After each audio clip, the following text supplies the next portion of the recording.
Study Mates, kembali lagi bersama your study partner, Let's Study. Di video kita kali ini, kita akan belajar mengenai salah satu topik PKPM, yaitu kaidah pencacahan dengan subtopik permutasi dan kombinasi. Bahan pembelajaran ini dibiayai oleh hamba Allah. Sebelumnya perkenalkan, aku Anissa Laina Ihsani atau biasa dipanggil Nisa yang akan menjadi tutor pada topik kita kali ini. Saat ini aku sedang berkuliah strata 1 di jurusan Gizi Fakultas Kesehatan Masyarakat Universitas Indonesia setelah sebelumnya menamatkan studi di Maninstitut Cendekia Serpong pada 2023 lalu.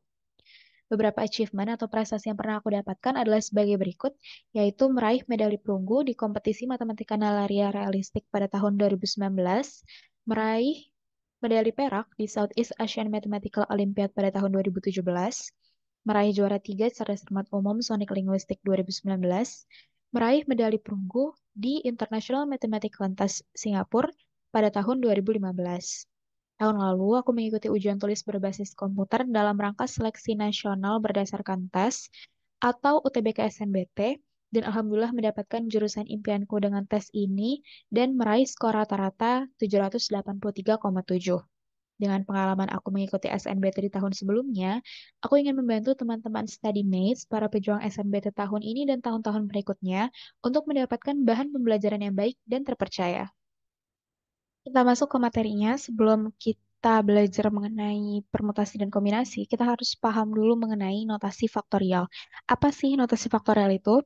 Faktorial adalah perkalian semua bilangan bulat yang lebih kecil atau sama dengan n. Jadi, kalau misalkan kita punya n faktorial, itu adalah perkalian dari n sampai 1. Nah, notasi faktorial sendiri dilambangkan dengan n, lalu ditambahkan dengan tanda seru. Sebagai contoh, di bawah ini kita punya n faktorial. N faktorial sama dengan n dikalikan dengan n-1, dikalikan dengan n-2, dikali n-3, n-4, seterusnya sampai dikali dengan 1, angka terakhirnya. Nah, kita masuk ke permutasi. Permutasi adalah banyaknya cara menyusun suatu unsur dengan memperhatikan urutan. Ini harus benar-benar diperhatikan karena perbedaan dari permutasi dan kombinasi itu ada di sini. Kalau permutasi dia memperhatikan urutan, sedangkan kalau kombinasi dia enggak. Nah, permutasi sendiri terdiri dari 4 jenis, yaitu yang pertama permutasi dengan unsur berbeda, permutasi berulang, permutasi dengan beberapa unsur sama, dan permutasi siklis. Kita mulai dari permutasi dengan unsur berbeda. Permutasi jenis ini merupakan permutasi yang paling sering digunakan, yang paling umum. Nah, permutasi dengan unsur berbeda merupakan banyaknya kemungkinan R unsur yang diambil dari N unsur disusun dalam urutan tertentu dengan syarat R lebih kecil atau sama dengan N. Nah, rumusnya adalah sebagai berikut. Permutasi dari NR sama dengan N faktorial dibagi dengan N min R faktorial.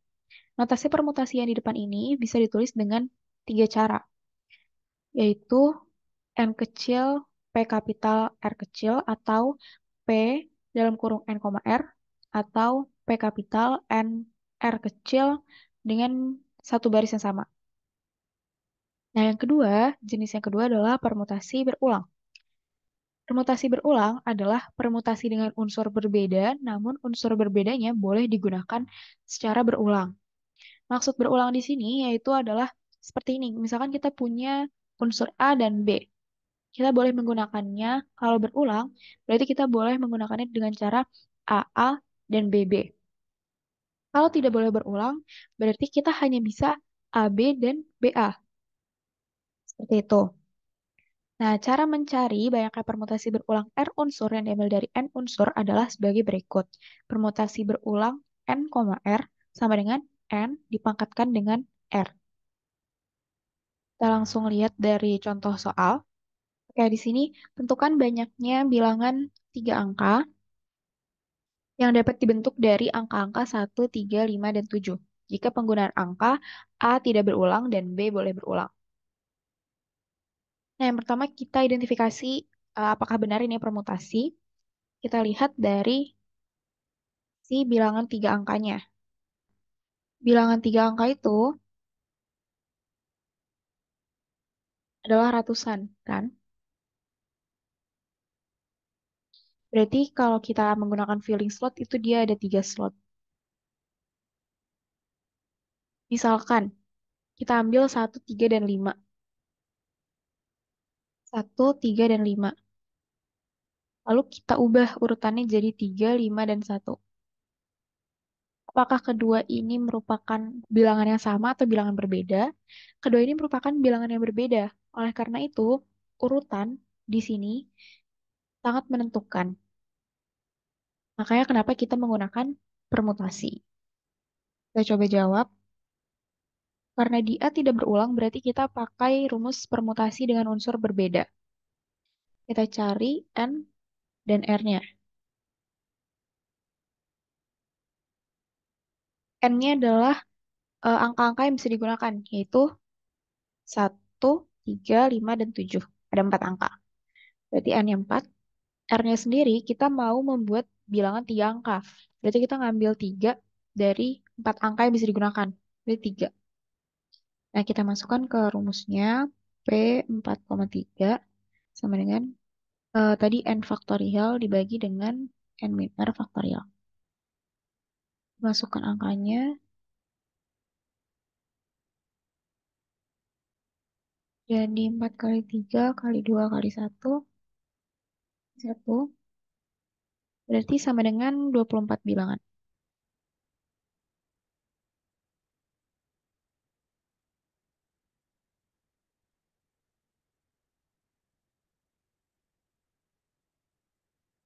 Oke. Ini tadi yang A. Cari yang B. Di sini ada keterangan boleh berulang. Berarti kita bisa menggunakan rumus permutasi berulang. N dan R-nya sama dengan yang di A. Jadi kita langsung masukkan aja. PB dari 4,3 sama dengan N pangkat R. Masukkan angkanya jadi 64 bilangan yang bisa dibentuk.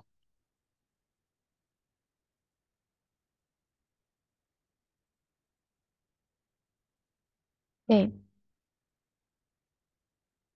aku hapus, izin hapus.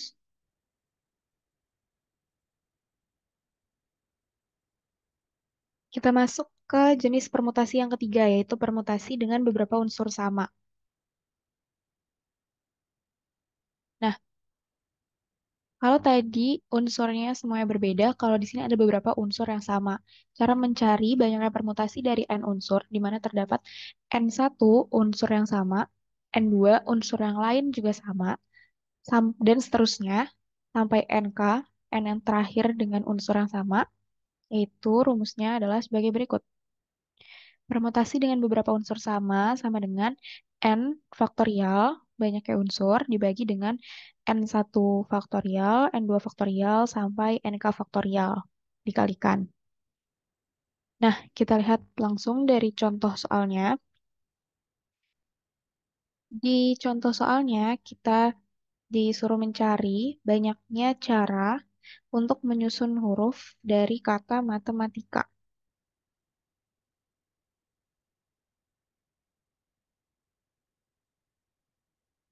Di sini matematika sendiri, dia terdiri dari 10 huruf dengan beberapa huruf yang sama. Nah, kita list dulu nih huruf yang sama apa aja. Huruf yang sama. Yang pertama ada M ya. M ada satu, dua. Lalu ada A. A-nya ada satu, dua, tiga. Lalu ada T yang terakhir. T-nya ada satu, dua. Oke, kita langsung gunakan rumus yang di atas. Berarti ini permutasi 10, 2, 3, 2. Jadinya 10 faktorial dibagi dengan 2 faktorial, 3 faktorial, 2 faktorial. Kita jabarkan.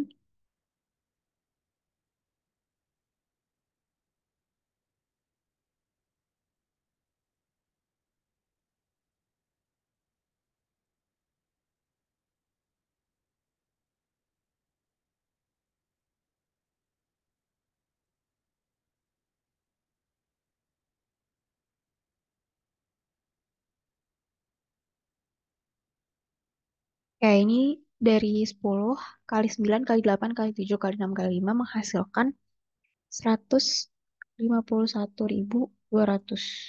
Berarti ini adalah banyak cara untuk menyusun huruf dari kata matematika.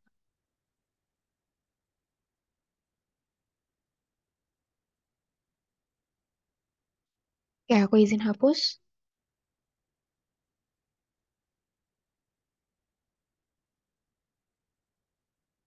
Selanjutnya adalah jenis permutasi yang terakhir, yaitu permutasi siklis. Permutasi siklis adalah permutasi yang disusun secara melingkar. Cara banyaknya permutasi siklis dari n unsur adalah di sini dinotasikan dengan S kecil untuk permutasi siklis.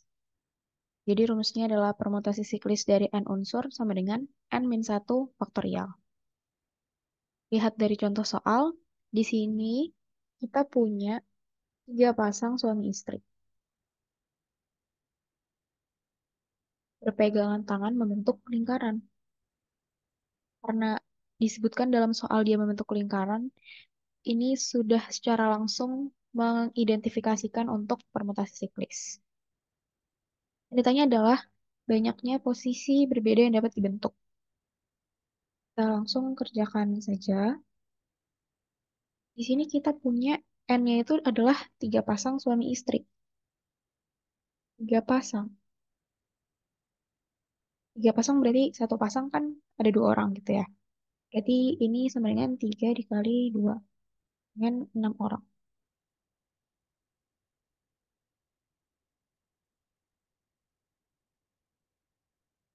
Bentar dong, apa?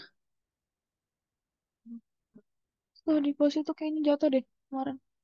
Main harus itu kan.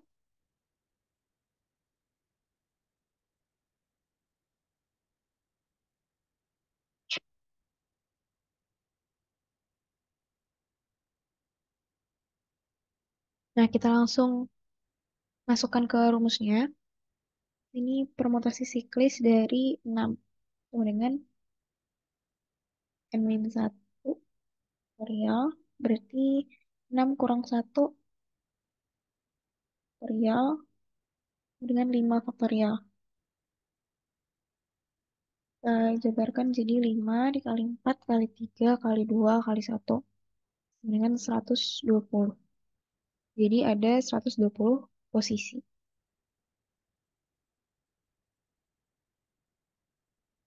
Oke, aku izin hapus.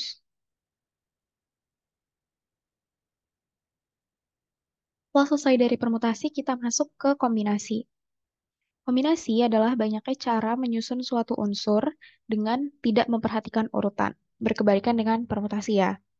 Nah, dia ditulis atau dinotasikan dengan tiga cara juga, seperti permutasi dengan beberapa unsur berbeda, yaitu N kecil, C kapital lalu R, atau C kapital dalam kurung N, R, atau C kapital N R kecil di baris yang sama.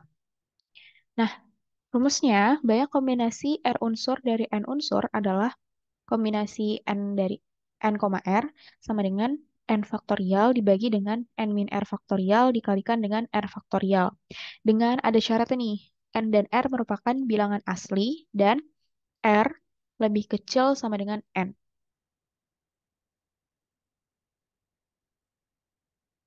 Nah, ini contoh soalnya. Di dalam suatu aula terdapat 7 orang yang bersalaman, satu dengan yang lainnya. Tentukan banyaknya salaman yang dapat terjadi. Oke, kenapa ini merupakan soal kombinasi dan bukannya permutasi? Kita lihat dari bersalamannya. Misalkan, ada A dan B. A dan B bersalaman. Berarti AB bersalaman gitu ya. Misalkan, kemudian BA bersalaman. Ini merupakan kejadian yang sama kan? Jadi urutan mau A duluan yang ditulis atau B duluan yang ditulis, keduanya itu sama-sama bersalaman dan itu merupakan satu kegiatan yang sama. Makanya urutan tidak penting dalam soal ini, dalam soal bersalaman. Oleh karena itu kita menggunakan kombinasi. Kita langsung coba kerjakan. Di sini kita punya N-nya itu banyak orangnya ya. N-nya berarti 7 orang. R-nya adalah, kan dia bersalaman nih. Bersalaman itu antara dua orang dong. Berarti kita ngambil dua dari, berarti kita ngambil dua dari 7 orang. Berarti kita ngambil dua dari 7 orang. Langsung masukkan ke rumusnya. Kombinasi 7,2 sama dengan, tadi rumusnya n faktorial dibagi dengan n min r faktorial, r faktorial. Berarti 7 faktorial, 7 min 2 faktorial, 2 faktorial. 7 faktorial, 5 faktorial, 2 faktorial. Nah, 7 faktorial kita jabarkan, tapi gak usah sampai akhir. Kita bisa menjabarkannya menjadi 7 dikali 6 dikali 5 faktorial. Kenapa kayak gini? Biar lebih mudah. Kita bisa coret 5 faktorial di bawah dengan 5 faktorial di atas. Nah, dari sini berarti tinggal 7 kali 6 dibagi dengan 2. 21 ya. Ini adalah 21 salaman yang terjadi.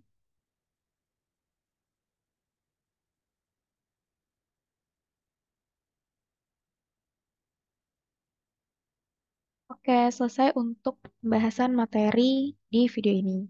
Sekian video pembelajaran kali ini. Terima kasih atas perhatiannya. Kami ucapkan terima kasih juga kepada hamba Allah yang telah membiayai produksi bahan pembelajaran materi ini.